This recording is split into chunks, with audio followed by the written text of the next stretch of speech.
2269 PZ and 2269 APZ.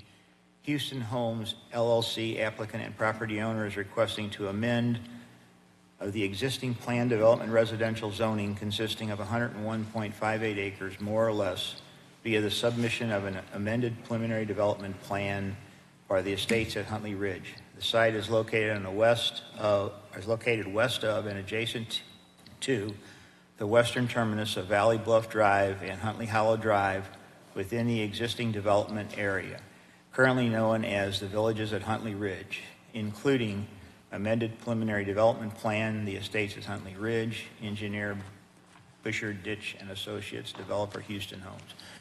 Brad? Say name it. It's Brad Goss, 120 South Central, Suite 700, St. Louis, Missouri, 63105. And with me tonight is Mark Ditch of Busher Ditch Engineering. They're the engineers for the project. And Houston Homes, which is the developer of the project, John Houston is in the audience, and he certainly will be available to answer questions as well. Just to talk a little bit about the development history of the Villages at Huntleigh Ridge. The subdivision is fairly old. It was approved 16 years ago, back in around 2006 was the initial approval. Development took place over that time.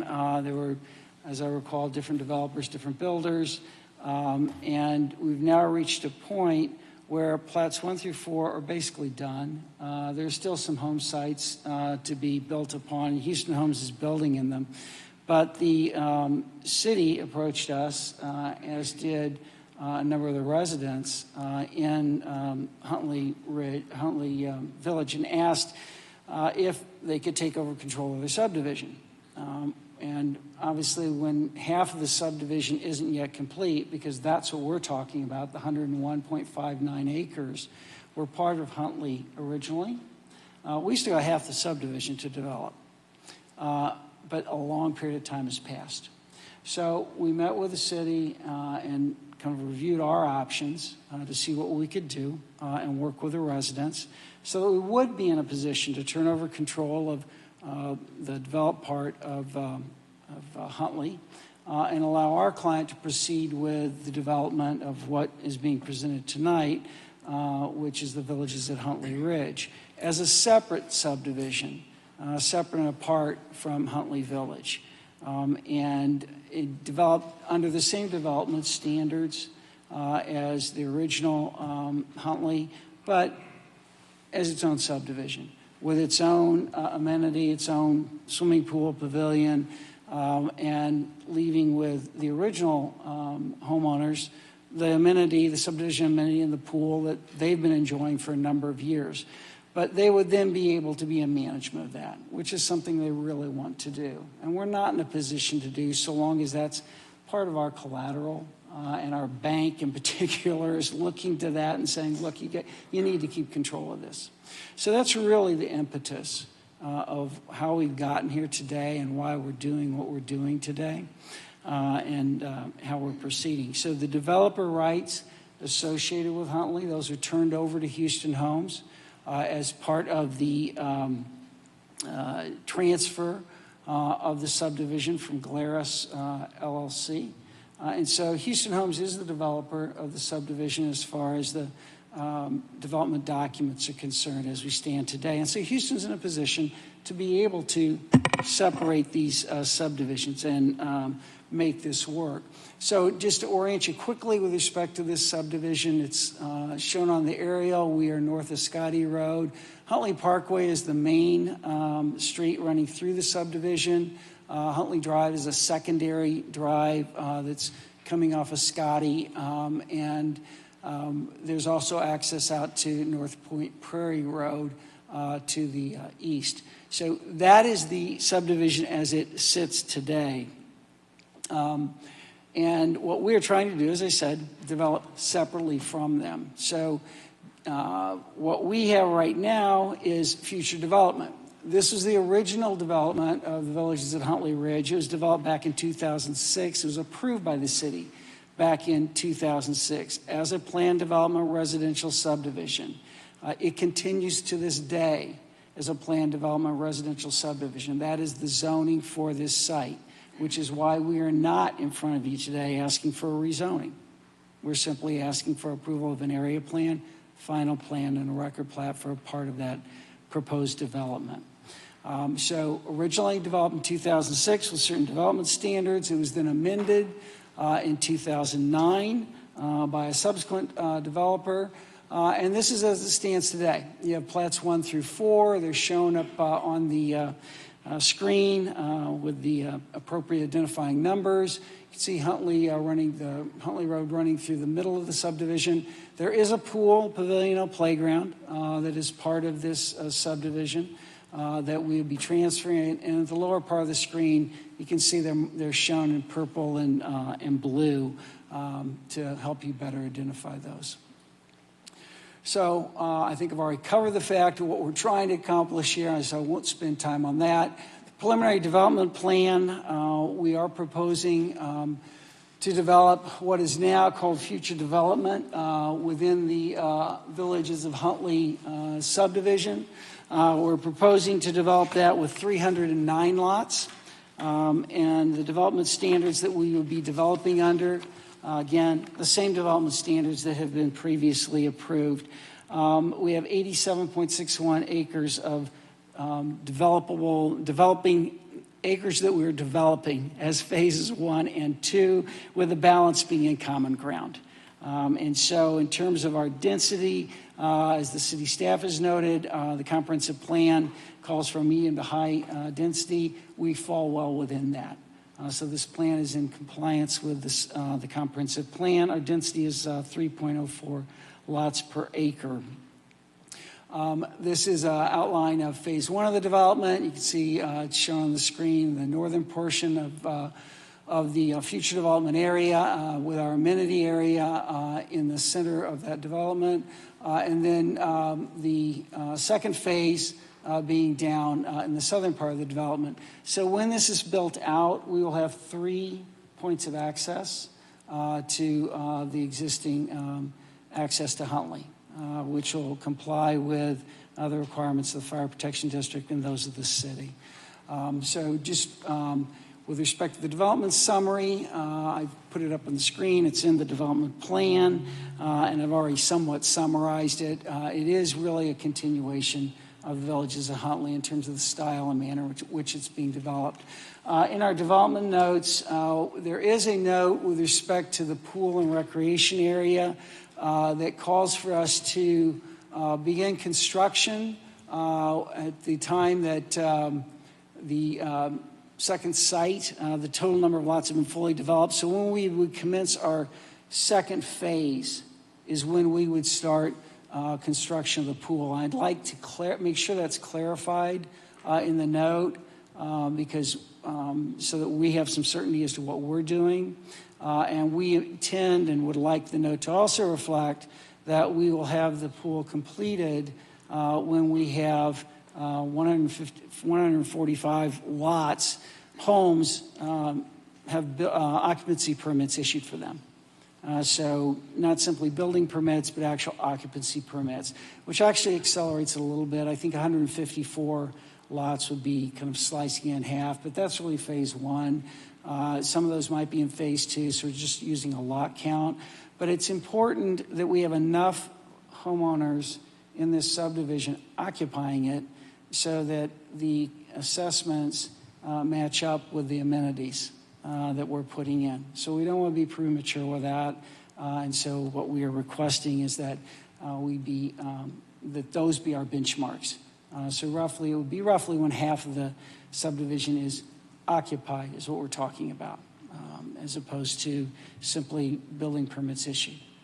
The staff had requested that we change an access point in the subdivision. We had a 15-foot wide access point to one of the common areas in the subdivision. And under the city ordinances, we're required to have at least 20 foot of width. So the plan was revised, and we have provided that necessary 20-foot access path. This is simply a conceptual outline of our amenity area with respect to the pool and the pavilion, and the dimensions and the square footage of those are set out in our plan. We will have to come back with a site plan for this specific area. We understand that, and so we'll be back in front of you at that time. The elevations for the various homes are included in our packet. I'll just quickly scroll through those. Those are homes that are currently being built by Houston Homes, so they're certainly going to fit in with the existing subdivision and will match up well with what is currently there. With respect to the tree preservation, we're preserving 37% of the trees on the site, which is well in excess of the requirements under the city's ordinances. And we are required as well to have street trees of 309 street trees, which we are providing on the site. And those will be a mix of various hardwoods that are shown on our landscape plan. We have submitted our declaration of covenants for the project, and those have been reviewed by the city staff and meet the city's requirements and the city's ordinances as they have been updated. One of the things that under our existing declaration, we don't have to turn over control now. Even though there's a lot of homes in plats 1 through 4, at the time this project was approved, control did not have to be transferred at the point we're currently at. So by doing what we're doing, assuming we receive approval as we have requested, we will transfer control early as it relates to the actual approvals that were given to us. But we'll transfer control at what we believe is, and I think the residents believe is the right time. And this next phase, Huntleigh Ridge, will be subject to the new requirements with respect to turnover. And that's where our declaration reflects. So we will meet the current city codes as far as that goes. I will not go through the record plat. I went through the final plan and the preliminary plan because they are essentially the same.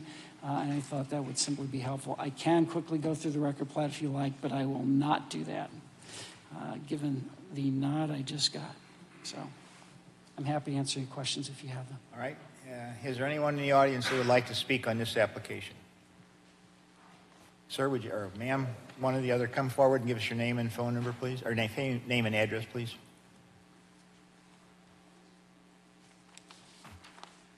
Hi, my name is Anna Rogers Awalt. I live at 127 Huntleigh Drive in Huntleigh Ridge. Good evening, Planning and Zoning Committee and residents of Huntleigh Ridge. I am an owner of a home in Huntleigh Ridge, and I have lived at this residence for 19 months. And I am speaking today about the misuse of taxpayer dollars to support what I call a witch hunt led by Dan Veldwald, who is in the audience today, to bring down the developers and the HOA companies associated with my subdivision. Let me be clear, I am not opposing this rezoning tonight, but I have major concerns that are necessary to be vocal about at this time because of next steps if the Planning and Rezoning Committee approves the proposal and an HOA Board of Residents is mandated and voted on by residents of Huntleigh Ridge per the restrictions and covenants. I have been active in a lot of large HOAs over the years, and I know HOAs are the responsibility of the residents and not within the City of Wentzville's regulations. This was stated in multiple emails between Charles Sensi, the planning manager, and Dan when he contacted the city officials. These emails shared with me by Dan clearly state the City of Wentzville is not involved in HOA private matters. But the City of Wentzville decided to jump on board and join in on this witch hunt. I have made my concerns known to the mayor, the alderwoman, and the Planning and Zoning Committee this morning via email, and I'm briefly just going to touch on a couple things that I mentioned in my email this morning so the residents and the public are aware of what I have experienced since I've lived in the subdivision. First, multiple residents and city officials agree the City of Wentzville should not have been involved in our HOA private matter, and Huntleigh Ridge has unfortunately cost the taxpayers a lot of money. A lawyer for the City of Wentzville, the mayor, the alderman's time to research this private matter should not be funded by the taxpayers' money, but unfortunately it has, and this is unacceptable. Second, the Wentzville Police Department and Animal Control have been to my house multiple times in the 19 months that I've lived on Huntleigh Drive regarding Dan Veldwal's dog. Using what little power and control Dan had on the advisory board, he edited video evidence by accessing the video surveillance at our pool and pavilion and shared that edited video with the Wentzville Police Department. Dan also posted this edited video on a public YouTube page and ridiculed us for contacting authorities about his dog chasing my small children and myself in the Huntleigh Ridge subdivision. By editing the video footage, he falsified evidence of 2 police reports that I had filed myself. He then threatened to charge us with false police reporting and stated his dog was never roaming the community unleashed and referred once again to this edited video footage. Thankfully, the developer, Bob Glarner, and the city and village company were able to release unedited video to the police department of Wentzville of his dog being unleashed and chasing my children into the playground. With that unedited video, we were able to press charges against Dan and his dog. But unfortunately, 2 weeks ago, as I walked through our subdivision again, his dog was unleashed and went to approach me. But luckily, his wife was able to grab the dog before it came up to my husband and I. Taxpayer dollars have been wasted on a resident that can't even abide by the city of Wentzville laws, but we want to give them control to enforce our restrictions and covenants in my subdivision. Lastly, there's been defamation of multiple developers and HOA companies on the Huntleigh Ridge Facebook page and on the news. This is something that other residents in my family do not support either. We were told after moving into the subdivision by Dan and Kayla, that are both present today, that Bob Glarner and the city and village company would not release financials because they were stealing our HOA money. Within days, my husband and I personally contacted Bob Glarner and city and village, and we had financials in our hands. We took the time to drive to the office, take pictures, make copies during our own time, but we were able to get the financials, and there were charges on there that were questionable.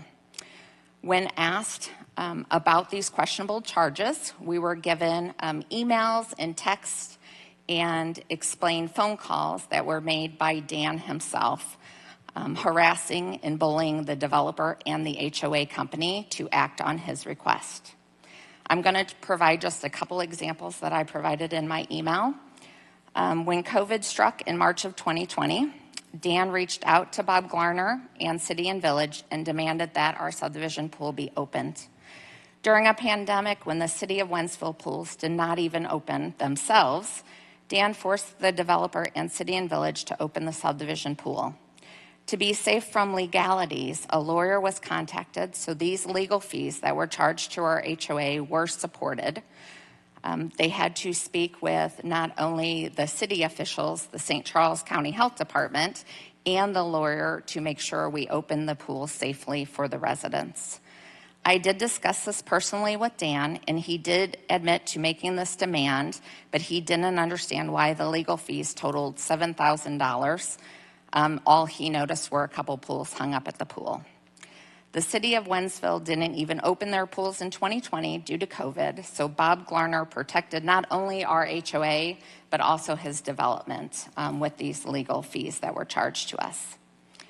Dan also complained about the moving of our subdivision sign. After research and going on site once again and making copies of documents at City and Village, this request was made to Bob Glarner by the city of Wentzville. The city sign had to be moved out of the row and moved behind the Gulf Central pipeline easement. It could not have been moved 32 feet north of the location. It could have been, but with the cost being the same, but we did not, the HOA and the developer did not own that land where they were wanting us to move it. There was $2,200 charged to the HOA, and I did ask Bob Glarner about this fee. And it was based on just the physical moving of the sign. Bob Glarner himself paid for the surveying, the engineering, the application, and the permit fees to move the sign. Dan asked city officials to investigate. The city of Wentzville hired a lawyer using taxpayer money once again to review the financials and found no inappropriate spending. If anything was found by the city's attorney, we never received evidence in writing from the city of Wentzville supporting inappropriate spending of our HOA funds. All we had were Facebook posts by Dan himself stating $225,000 was used by Bob Glarner inappropriately. Dan also cost us money when he told residents that Bob Glarner himself hired the most expensive pool company and insisted on having pool attendants. I personally contacted other large communities like Turtle Creek, Magnolia, and Stonemore, and found that they were using or had used the same pool company, and if they weren't using the same pool company, they had similar expenses. The pool attendants that we had on site at that time stemmed from an email that Dan sent to Bob Glarner requesting help keeping kids and non-residents out of the pool because he couldn't patrol the pool single-handed. Once again, Dan cost not only our HOA more money, but blamed these extra costs on Bob Glarner and inappropriate spending. I could continue to express my concerns about Dan Veldwald causing our HOA to spend unnecessary money, but I don't want to cost the taxpayers any more time or money on this witch hunt. I want to put this negative light, drama, and lies behind us, and I am for John Houston parting ways and giving the residents control of our own HOA. But I want the public and the residents in my community to know the facts so others feel safe speaking up as well. It is hard to speak up and voice concerns when one resident has the mayor and alderwoman, Tricia Burns, on speed dial and uses their name to support everything he posts online. For example, I commented on a post just the other day, and Dan contacted the alderwoman, Tricia Burns, and she called me within minutes of me posting my comments to persuade me to sing the view of Dan Veldwald. Dan has manipulated people in our subdivision, the mayor, and the alderwoman so much that Tricia Burns asked if I was sleeping with Bob Glarner. You know, I'm going to interrupt you for just a second. Yes. Ma'am, I think we're getting far away from just the comments about this conversion to separating into two Okay. pieces of subdivision. So I'd appreciate it if we just, let's stick to Focus on comments it. about, Okay. are you in favor of the separation? Are you not in favor of the separation? I am in favor, but I want to make sure that the HOA election, if this split does happen, is handled by an outside resource like Omni, so it's fair and valid, unlike elections in the past that were done by Dan and some of his friends to gain access to our cameras, facilities, and use them for their own benefit. All right, thank you. Thank you. Anyone else would like to speak? Sir? Okay, I'm gonna ask everybody again, let's keep the comments, are you in favor of it or not in favor of it, and let's not go off so far off track about personal attacks about individuals who did or what did. Let's just say with the are you in favor of it, are you not in favor of it? So I'm the Dan. I'm in favor of this, obviously. Before going forward, I'd like to thank Mr. John Houston for stepping up and trying to do the right thing for us and our community. My name's Dan Veelwold. I've lived here for 12 years, going on 13 very shortly here. I'm one of the 5 original homeowners left in the subdivision. This has been an ongoing fight for as long as I've lived there and even before that. The question's been asked before, is it the developer, is it us? When I bought my home from Crossroads, and he decided not to build further. Shortly after he built mine, we kind of went vacant for a while. And we had Payne come in, we had some issues there. And then we had Ivy League's been in and out. We had Mr. Glarner, Bank of Washington, and Houston. So we've kind of been drugged through the coals and stuck into a very old ordinance instead of falling under the new ordinance, which would have given us control by now already. None of this, by which, is Mr. Houston's fault. He's walked into this. And I appreciate him stepping up. No homeowners have ever been appointed to the board of directors. There's never been a homeowner on it. It's always been a declarant and his selected people, or hers selected people, which in my opinion is not fair to us for this long, as we've had no control over the spending, no control over anything, really. We just pay the dues and get told to basically, enjoy your life, right?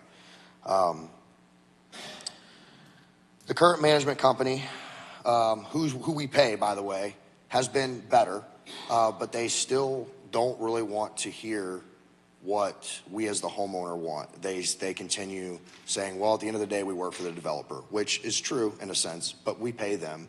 And I feel that me paying $325 a year should mean that I should have some sort of say in the development. And we really don't. Most of us have always just wanted control of the money and what we do at our amenity and police ourselves, where we don't have to go through 10 people to ask for, a case of toilet paper, basically.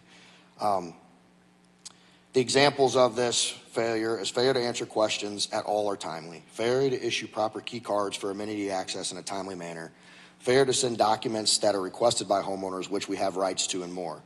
Example of that is I've asked for the account balance more than twice from the management company. I have yet to receive it.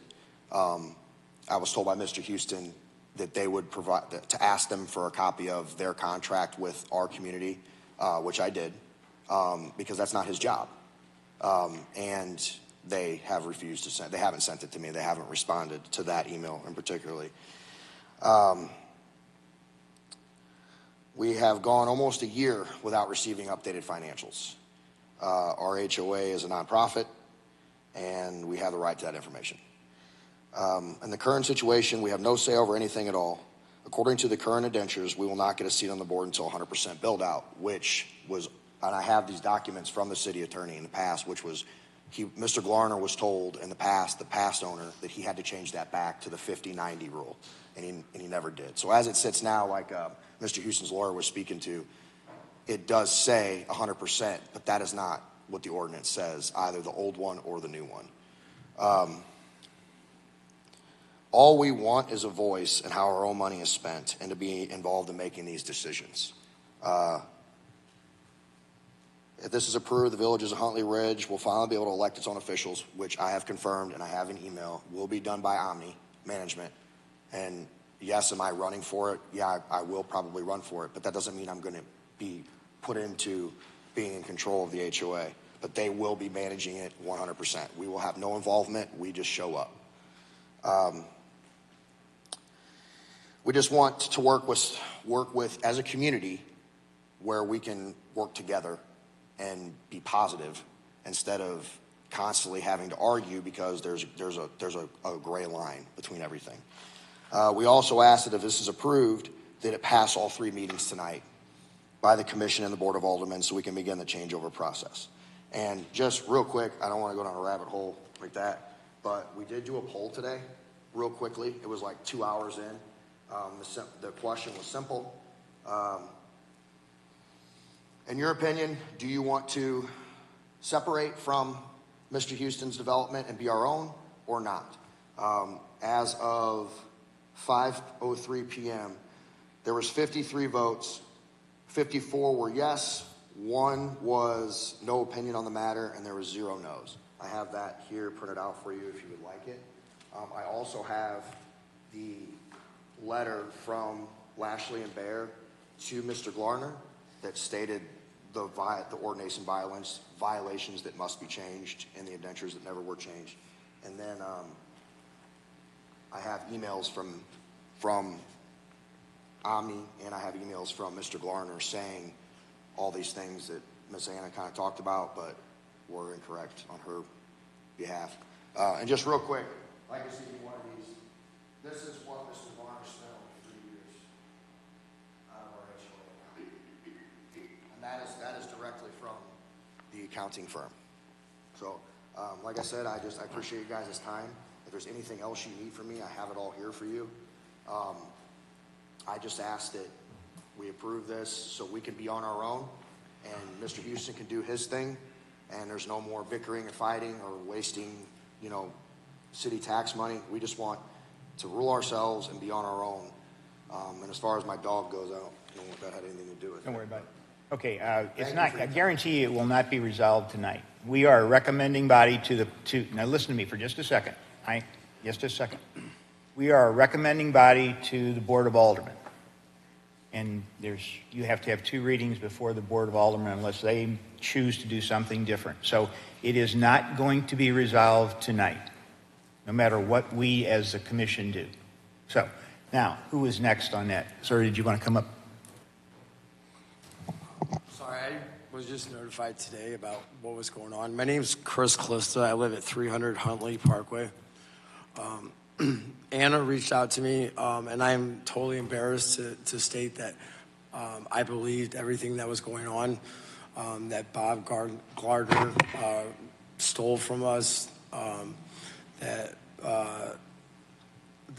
no one, everything is gone through that Facebook page, and I'm not even allowed on that Facebook page. I didn't get a vote, so I don't know how that's acceptable. Okay, we can't do anything about I that. am not in favor of it because of the Okay, fact you're not that, in favor, thank you. Because of the fact that no one knows what's going on. Okay, thank you. Anyone else, ma'am? Hi, Kayla. I was mentioned by Anna. I also wanted to I clarify. need your address too. 323 Huntleigh Parkway. Okay. I apologize that you were blocked from the page. I advocated that you could come back. He was blocked because he harassed me about my grandma's death after I said I couldn't handle him bullying me in private message. Okay. But I'm very sorry for wasting all of your time and that this has taken this long. I just really wanted to say thank you to Mr. Houston for recognizing and respecting that Villages of Huntleigh Ridge has been an established community for over a decade and that we deserve the right to govern ourselves, especially after all the turmoil of the last few years. As most of you know, we've had to fight for our community. We would really like to thank him for hiring Omni, who's doing a great job of digging through the cluster that is our finances. We were told by Omni that it was one of the worst takeovers they've ever done because the records were just completely inaccurate and illegible. So they're doing a great job of digging through that. I would like to thank Mayor Nick and Alderwoman Trish for diligently fighting for us and supporting us along this journey. Unfortunately, HOAs are not technically governed well, but you have ordinances that support them and hold us accountable. So therefore, the only way we could get our own voice was to go through the channels that we did have access to. So I would like to thank the other city's officials who have aided us in this matter as well. Having the Villages of Huntleigh Ridge remain at its current size would allow the amenity to actually function for our community.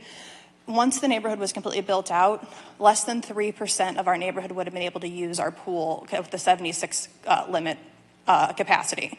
So if you have 4 members per household at the full build out of the original plans, 3% of the neighborhood could use the pool at any time. That's not enough. So that's a big reason why we were hoping that we could do this separation, was because that amenity is more than enough for our current size. We get a voice, we get to control of our amenity. No one's fighting over who gets to go to the pool or having alternating Saturdays. Houston gets to build his lovely homes. He gets to have his own amenity. Our pool wouldn't be a selling point for him because it is so small.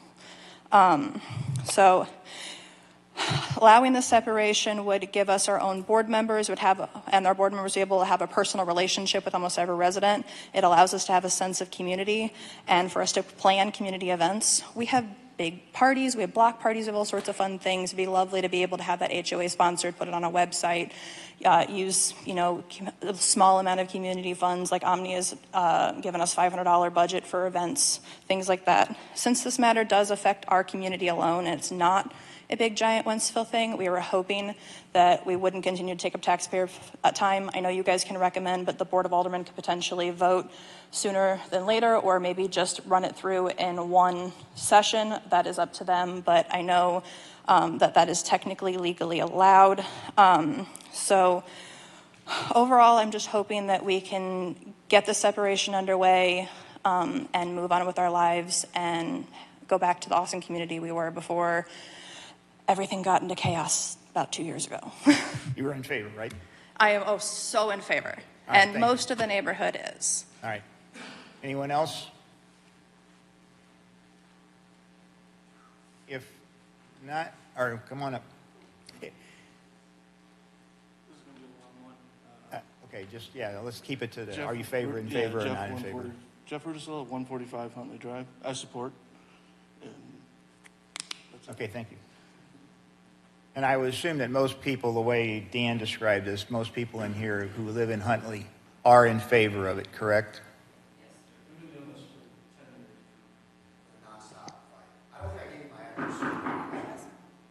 Okay, all right. Brad, do you have anything you want to say? I mean, I think everybody's in favor of your proposal. Yeah, I think they've confirmed the reason we're doing this, and we appreciate them appearing tonight to let you know. That, all right, thank you. Okay, we will close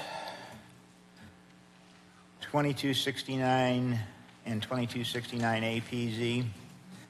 Moving on to 2272 PZ, R&M Property LLC, applicant. Now, 2269 and 2269 APZ, Houston Homes LLC, applicant and property owner is requesting to amend the existing planned development residential zoning consisting of 101.58 acres, more or less, via the submission of amended preliminary development plan for the estates of Huntleigh Ridge. Site is located west of and adjacent to the western terminus of Valley Bluff Drive and Huntleigh Hollow Drive within the existing development area currently known as the Villages at Huntleigh Ridge, including amended preliminary development plan, the estates of Huntleigh Ridge, engineer Bushner, Ditch and Associates, developer Houston Homes LLC. Brad, anything you want to add or? No, the only request I had was with respect to when we Right. had to put in the pool. Clarify and- that one point. Yeah, and I would request that. Mr. Houston asked in our exhibit we showed with the trees on each lot, those, we've showed them proximate to the right-of-way. They're, of course, not in the right-of-way. He said usually they put them where the customer wants them in the front yard. I'm assuming that's okay and that with the Yeah, staff. they have to be in a front yard area, but not within the public right-of-way. Good idea to keep them out of recorded easements as well, but we can work with you on that. That was my understanding, but I just wanted to confirm it. Okay. Staff? Thank you, Mr. Chairman. This is 101.58 acres. It's proposed for single-family homes. This, as was presented in Brad's presentation, is the western side of a project that was approved back in 2006.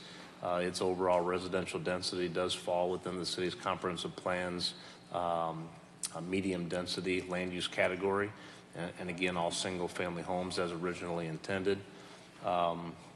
The staff condition number 3 has been addressed by a new exhibit received from Mr. Mark Ditch, where a 20-foot wide common ground access strip is going to be provided. We'll need I think we have received a revised plan on that will be within the city's Board of Aldermen packet.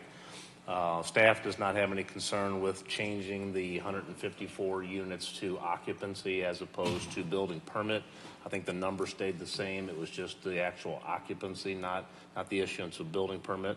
So that's for the commission's scope of review, but staff can agree with that. A lot of the comments tonight that we heard from the general public just dealt with private matters and the indenture. I don't expect that the Planning Commission wants to get involved with that, and I would direct you not to be involved in those matters. So we'll just let that rest. Staff recommends approval of the application with the 4 conditions proposed in the, as modified in the ordinance in front of you. Actually, we can remove condition number 3 because that has been received by the staff. So condition 1 being modified to occupancy permits. Condition 2 will remain as written. Condition 3 would be removed. Condition 4 stands on as written, which would now be 3. Thank you. Okay, we did have one additional public comment on that. We'll enter into the record. That was an anonymous and it's not in favor of the project. All right, commission members, questions, comments? Mr. Schmidt, I just had one, please, sir. Yes, sir. Go ahead. I can appreciate that you would want to delay the development of the amenity, especially the pool, until there were a sufficient number of residents to support it reasonably. But I guess the point is I'd like to make sure that the pool does get built, because otherwise we'll kind of be back where we are again with a parcel of ground that's partially developed and people are complaining and whatever. So it seems appropriate. I don't know if it seems appropriate for the Planning and Zoning Commission, and I will let staff tell me, or for the board to insist that, that the money be put up for the development of that as a letter of credit or some surety bond or something to ensure that it's completed, so that if it does fall on hard times again, a new developer could come in and finish the project, and the amenity would already be covered, so that it would give it some opportunity for life. It seems wholly inconsistent to basically defer, when it's installed, but not also guarantee that it is installed. I don't know. I'm going to ask you guys first how you feel about that. Just trying to make sure that there's funds to do it, and we don't have another 2007, 2008. I understand. It is part of our loan with our lender, and so the funds are set aside for that. It's part of our budget. We are going to be marketing that, and so there's that as well. I mean, this is a private improvement, albeit it's one we're making a public commitment for. We escrow a ton of money with the city for development, and that's okay. That's the city's ordinance requirements. But the public improvements, the amount of money we escrow is a lot, and that just ties up capital. So we'd respectfully request not to do that if at all possible. It's just a tying up of capital, and ultimately he's going to have to build it. Yeah, from the staff's perspective, I mean, we've used the 50 percentile trigger on the last handful of planned development districts to administer when an amenity complex has to be finalized and built as promised. So we've got a very good chain of command within the administrating documents. Lexington was successful. Prairie Winds is on track. The latest one, Wildflower Estates, was practiced in this way. The change that is being sought tonight is not about the issuance of a building permit. It's about the issuance of an occupancy, which staff would enforce that's a temporary occupancy, not necessarily a full occupancy. So I still think the trigger is there where staff won't issue additional permits, I think, is what the record should document and show, and Mr. Goss would have to agree. Right. So it's a little trickier, I guess, to not use building permits and to use occupancy permits. So I'd like the minutes and the record to declare and affirm that if we choose to use occupancy permits, that building permits are not going to continue to be issued. And I'll work with the city attorney on appropriate language in that condition as need be. But we're flexible to figure out the trigger, and that's what my comments are intending to communicate. Right, and we understand, Mr. we Korvac, understand it that way as well, Mr. Chairman, which is why that is truly a hammer. And Jeff, I think your question or your concern exactly. had to do with the funds to build it, not so much the timing of when it got built. Is that correct? Correct. That's exactly right. And again, I think in other places where we don't have a history, where the market has proven that it's difficult to develop, we can go with our 50% and we are probably okay. I think what we have learned through this exercise and the fact that we're now completely redesigning this, breaking apart a subdivision, doing everything because the market no longer sustains it, we learned this is a troubling area. This is an area that needs special help. It seems to me like the city should be going out of its way to ensure that the people get the things that are promised to ensure that the development goes forward. Of course it ties up capital, but if the bank is already loaning the money for the tied up capital, it's already tied up, or unless they're planning to use it for something else. So I would suggest to you that I don't, Brad, I'm not going to argue the facts with you. I'm just going to tell you I cannot support it unless there is some way that we can bind that to be done so the residents can be surety that when the third and fourth and eighth developer comes in, that they have some certainty. Because what we heard from a lot of residents was, this is a problem. This has been a problem. This area didn't go like it was supposed to. We learned from experience. I'm hoping the city learns. Right. The problem with the capital, to explain it, is it doubles. This is not part of our loan. We have to do a separate capital loan. That's the problem with the escrows. And I don't think people understand that. We're in essence borrowing the money twice because they place a block on the line of credit and they issue, in essence, it's like a line of credit, you got to back it up. That's the issue with it. But having said that, the real issue is we want to be treated like other builders, other developers. And the fact is, we can't get a building permit if we don't comply with this. And if you don't think that's a serious hammer, I just respectfully disagree with you because this development's done. Now, the one thing that will happen is that this will run with the land. So if in fact Mr. Houston's company somehow fails, it will be continue to bind as condition, so it will be built. And, you know, the timing... Except that it will prevent further development, Brad, except that it'll be another lodestone around anyone who would like to come in subsequent. Yeah, Absolutely. All it does is put a burden on the person who's trying to pick up the pieces again. This is exactly what we're trying to stop against. You implied, at least I thought you implied, that it was already factored into the budget of the financing. It is. Now you're implying that it's not. Okay, but again, you're talking doublespeak, Brad, about how it's in, but it's not in. We don't want to commit the money, but it's in. So what I'm telling you is this is exactly the kind of stuff the city should be protecting against. This is not any other development. This is a failed development. The city should take extra care. To do otherwise is a fallacy. Yeah, I respectfully disagree, and I would tell you that our developer has a choice. Whether he proceeds in this manner with this separate subdivision and commits more capital and proceeds down this path or doesn't. In which case, we'll just keep doing what we're doing. And we'll turn over control a long time from now. I don't think that's what people want. I know these residents don't want it. And I'm telling you, this is something the developer needs. I can see both sides of this. I know it represents a cost to you guys, and I can see Jeff's side, Jeff's position, because we suffered through that back in, Yep. and you know just as well as I did what happened to the housing industry. I do. And I guess, I don't know where to go with this. I just want to weigh in because I was involved in this process when the builder bought the lots from the Bank of Washington, and the trigger mechanism was 99 homes. I think there was a 50%. Correct me if I'm wrong, Doug. And I got with Mr. Veland then when the builder was wanting to put in the splash pad versus the pool. The trigger mechanism was the pool, and we told them that you have to put in that pool. There was a compromise on the size of the pool, so they broken with the residents because there wasn't enough homes at the time to sustain the pool, the maintenance and everything.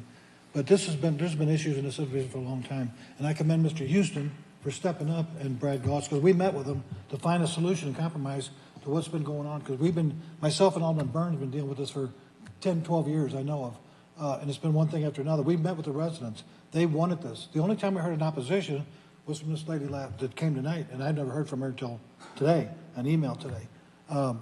Alderman Burns has been very respectful, and every time I've been out there to the meetings myself, and they got us on speed call. I think every resident has us on speed call.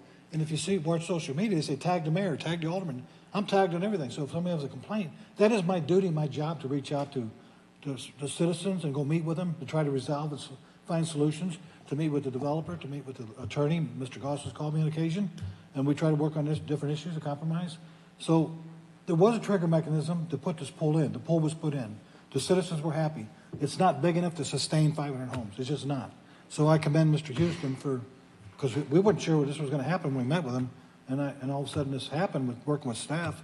It's like this is the best thing that ever happened for the subdivision, and it kind of works as a model for the future, in my opinion. So that's where I'm at. I've got a lot of history with this.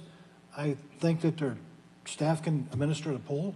I think that they can make sure the pool goes in, and like I said, I've got a lot of history with the subdivision, working with everybody, and I'm not taking one side or the other. We don't get involved in HOAs. We're not supposed to, but we do, when they have questions, we do go back to staff, ask those questions, and get the answers back to the citizens. We did not use an attorney. We have an attorney on staff, so we did advise them to hire their own attorney, which they think they did. So there was no city taxes, resources used on anything other than my time and Alderman Burns' time, and we put a lot of time into it. So that's all I have to say. Thank you.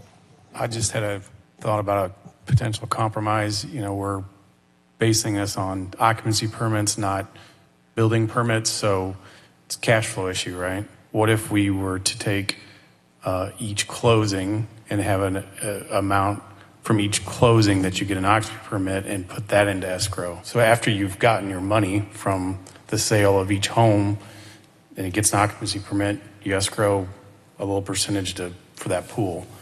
So you're not putting up borrowed money on it, you're putting in money after you would close each residence. I appreciate the idea. Your costs are going to change. So how much you escrow, who would know? And again, I want to be treated like every other developer. There are 4 other developers. Mr. Lukenhouse, those are 2 of his projects where this was not required. My client wants to be treated like other developers. And so we don't believe this requirement is appropriate. And I just respectfully can't agree to it.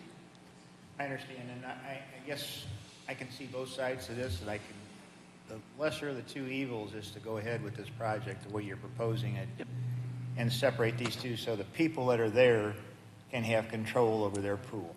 And I guess, Jeff, I disagree. I understand your point, but I guess in this particular case, I'm looking at what's the better option of the 2.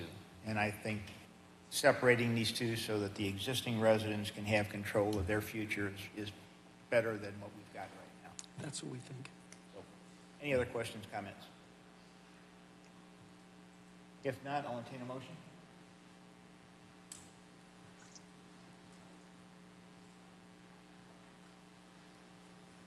Anyone? Sure, I'll make that motion. I move that we recommend approval of 2269 and 69A PZ with the, well, actually with 3 staff recommendations. We're going to delete 3 and modifying 1 to change from from building permit to occupancy permit. And do we have a plat date?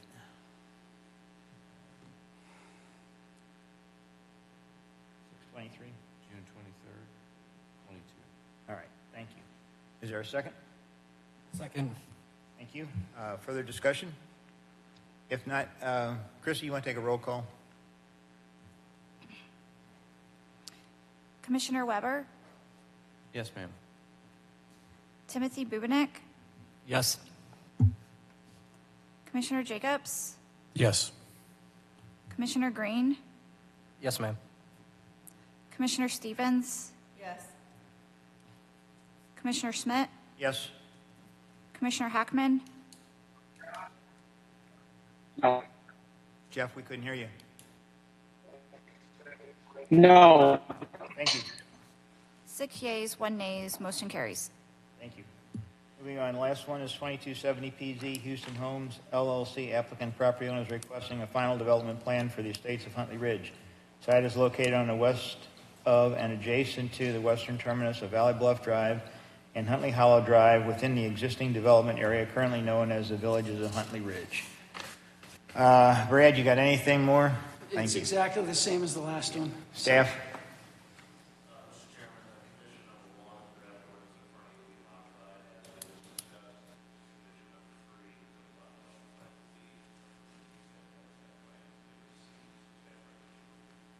Thank you. Commission members? If not, if there's no My only- questions. Jeffrey? Bob, the only question I had was about the look of the homes. I mean, they look somewhat similar, I think, at least in my observation, my review.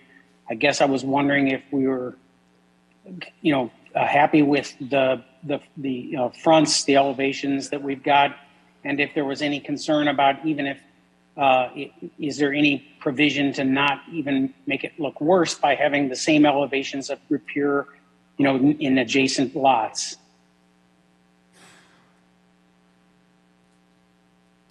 It hasn't been a problem in the existing subdivision. It hasn't been. Which was not built by the same builder, unless I misunderstood the fact. The city has not had a monotony code with any development in the city in 30 years. I, again, want to be treated the same. Any other questions? We have often, all I was saying, Bob, was oftentimes we have specified that the same houses won't appear on the same lots, or that they won't appear more than every fifth lot or whatever. And so Mr. Goss is not, he's not representing the facts whatsoever of what I said. Yeah, I would say, can you just agree not to build the same house on 2 adjacent lots? I will ask my client. I would expect that's okay. Based on who walks in the door. We're there, we have to sell houses. We change elevations, we do not allow the same elevation next door to each other. That's exactly what we what want. we're looking for. There we go. No, Not the same elevation. You're good. we're good with same We're good. elevation. Got it. Thank you. Getting Amen. long. That's all we wanted to hear. Any other questions? If not, I'll entertain a motion. I'll make a motion to approve 2270 PZ with 4 staff recommendations. 3. Nope. 3. Oh, It had the same, Same, yeah, sorry. With 3 staff recommendations. and a plat date. 6/23/2022. All right. Any further discussion? Is there a second? All right. Any further discussion? If not, I'll call the question. All those in favor signify by saying aye. Aye. Opposed? Passes unanimously. Thank you. Got one more, 2271. Darn, Brad. This is the trifecta. Houston So Homes LLC and property owners requesting record plat approval for the estates of Huntleigh Ridge, Plat 1 residential subdivision. The site is located on the west of and adjacent to the western terminus of Valley Bluff Drive and Huntley Hollow Drive, with the existing development area currently known as the villages at Huntleigh Ridge. the record plat complies with all the city requirements. We do need to, there were 3 street names that we need to run back through the county. I think we can take ones from phase 2 and apply them to phase 1 and we'll be good. But we need to finalize that. We will do so before the next aldermanic meeting. Yeah, that's agreeable. We've had some conversations with Mr. Ditch and Mr. Goss, and Debbie Fan over at St. Charles County Government actually moved up their request, just to help them out. But they are lacking a couple of addresses on corner lots and a couple of new street names that Mr. Houston would provide, and then they'll seek name approval. So it's just background work that I'm responsible to make sure happens, and I'm happy to do so. So I think we can move forward with the condition that's in the staff recommendation, and we'll make sure that the plat's in good shape and be in front of the alderman. Commission members, questions? Comments? One staff rec? There was one staff rec, right? Which just indicates the applicant shall provide a revised record plat addressing the street name and postal address requirements for recording purposes, and that's my job to administer. You gonna make the motion? Sure. Make the motion we approve 2271 PZ, 1 staff rec, and stamp on 6/23/22. Is there a second? Thank you. Any further discussion? If not, I'll call the question. All those in favor signify by saying aye. Aye. Aye. Opposed? Passes unanimously. Thank you. Thank you. All right. Moving on, 2272 PZ, R&M Property, LLC, applicant property owners requesting